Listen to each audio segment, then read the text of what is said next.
Sorry about that, guys. We're just going to leave that one there today because right now on the phone we have Aaron from The Naked and Famous. Good morning, Aaron. Hello there. How are you doing? I'm great. How are you today? I'm very good. I just heard you say good morning, and I just realized we're back on the what is it, 4 or 5 hour time difference? Right Yeah. So where are you at the moment? We are all over at our rehearsal studio in LA, just kind of preparing the last final things before tour starts next week. Wow. Busy time for sure. So you have your album Passive Me Aggressive You came out 3 years ago. You've just this week released Rolling in the Waves. You've released a live film, A Temporary Escape, and a remix album. How hectic have these last few years been for you guys? It's been quite a journey for us. I mean, like what we were just thinking about the other day, and for New Zealand, it's definitely been quite a while with us gone, and like you say, with Passive Me Aggressive coming out in 2010, it really has pretty much been 3 years. But like for us, it's just kind of been this ongoing roller coaster of a never-ending tour schedule and a lot of live shows, and then just trying to fit in the writing and stuff whenever we can in between, and then kind of got to midway through 2012 last year, which is when we started to finally wrap up the tour and then settle down to start on the latest album. So it hasn't stopped. Yeah. So what was the writing and recording process of this new album? Well, a lot of the songs that are on this are like little demos and rough ideas that kind of formed over those 2 years of touring, particularly throughout 2011 when there was a lot of early mornings and flights and sitting in the back of a van all squashed together and stuff. And a lot of those demos kind of first started forming there, and then everything really solidified when we got off tour and got settled in a place over here. And then LA was where we've written this latest album, and then carried on to record it, which we did. What was that, 3 or 4 months ago now? I guess, going back to May. And then after that, shot over to London for a few weeks to get all the mixing and stuff done, and then straight into rehearsals after that. So it's just carried on and on and on. Yeah, that's crazy. So you're starting a huge tour in a few days. How are you feeling about that? Pretty good. It was funny. We went and saw. We're all really big fans of the band Foals. We did a tour with them like a year or so ago, and they were touring through here just like 3 weeks back. And the venue they were played at, the Wilton, is the one that we're going to be playing at in a week, which is pretty much like it's basically the start of our tour. It's like the second show on the tour. But it was strange going to watch them because we were all sort of standing in the crowd, like in the audience, looking up at the stage, looking around us, just kind of going, oh man, we're going to be up there in 3 weeks. Yeah. It's kind of scary. But no, we're feeling pretty good now. Like we're at the end of our rehearsal run, and we're in a place right now where we've kind of got like a pretend stage all set up. Yeah. So everything has really come together. It's really good. So how long do you practice? How long do your rehearsals go for? We try not to wear ourselves out because the days just really start to, if you're doing it every day without any real rest, everyone's voices start wearing out and start to get a little bit short-tempered and that sort of thing. So we've pretty much, since landing back here, like 1st of July, it's pretty much been 7 days a week, every day. Yeah. We'll be in there for a 2-hour rehearsal, and then the band will disappear for a while, and I'll carry on and do all the kind of technical touch-ups and whatever else you need to do to get it working. It's been pretty relentless. There certainly hasn't been much of a social life or anything else outside of a rehearsal schedule. Yeah, I bet.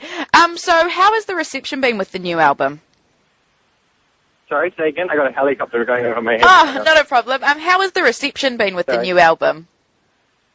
Well, it was, it just dropped for the US yesterday, and in amongst kind of the crazy press schedule we had, we were constantly, keeping an eye on the Twitter and stuff. It's just been so overwhelming for us. We've all been smiling nonstop, seeing, all these amazing, positive comments and stuff coming through, which is, it's really cool.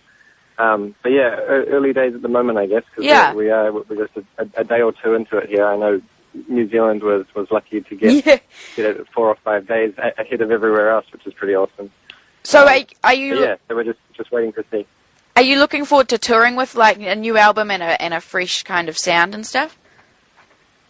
Oh, definitely. Our biggest issue right now that we've been trying to decide for the past 2 or 3 weeks now is what kind of set list to play, because we've got it was really good on the last run because, we with one album out, we basically had the perfect amount of songs to play a set with, whereas now we've got to go and do the difficult, selection of picking which tracks off the old record and which tracks off the new record and that sort of thing. Yeah. So you guys have had a lot of success over your time being out there. What would you guys consider your biggest achievement so far? Biggest achievement so far?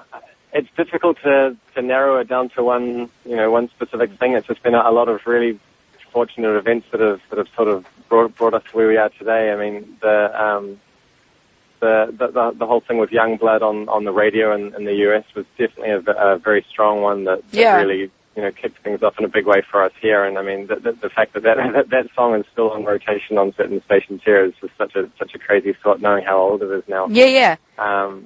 But that just provided us with such a strong link to everywhere in the States, and ended up kind of being one of the reasons why we were like, LA seems to be the right choice for where to settle down for a year and do the next record. Yeah.